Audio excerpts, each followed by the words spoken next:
Women were cooking and baking and got into canning, started in the kitchen and then moved to sheds, wagon houses, and bars. Then the husbands took over. Mrs. Shemp, Mrs. Hogate started first can houses in LAC. Tomatoes was one of the first things canned in New Jersey. Salem County was second in canning. One of the first can houses was run by Waddington Ridgway, south end of Hancock's Bridge. It started in 1890 and ran for 9 years. Richard Greer's can house off of Salem Hancock's Bridge Road canned fried tomatoes, not peeled tomatoes.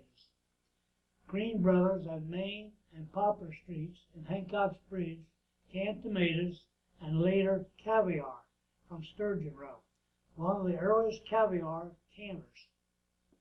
Chowie Holiday had a can house at Harmersville, just north of the Senior Citizen Complex, unknown date.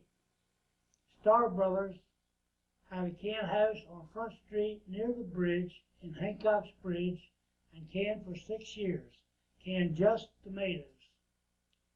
He sold the can house to Robert Griscom, who canned for 10 years, and he canned tomatoes, beets, and pumpkins. He sold the can house to Fogg and Hires, which was one of the largest canners in Lower Elway Creek. 3 can houses at the boat ramp in Hancock's Bridge, first owned by Robert Griscom, then sold to Carl and Brown. This can house canned only tomatoes. Carl and Brown was bought out by Ed Shemp, who added more buildings. He owned 7 farms and did this during the 1930s. The Canton Can House was started by Mr. Shepard and by Mr. Garrison. At one point, they produced 40,000 cans a day.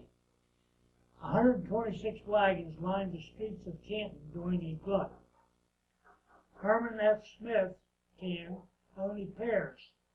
It started around 1910 and was located behind his general store in the southern part of Canton.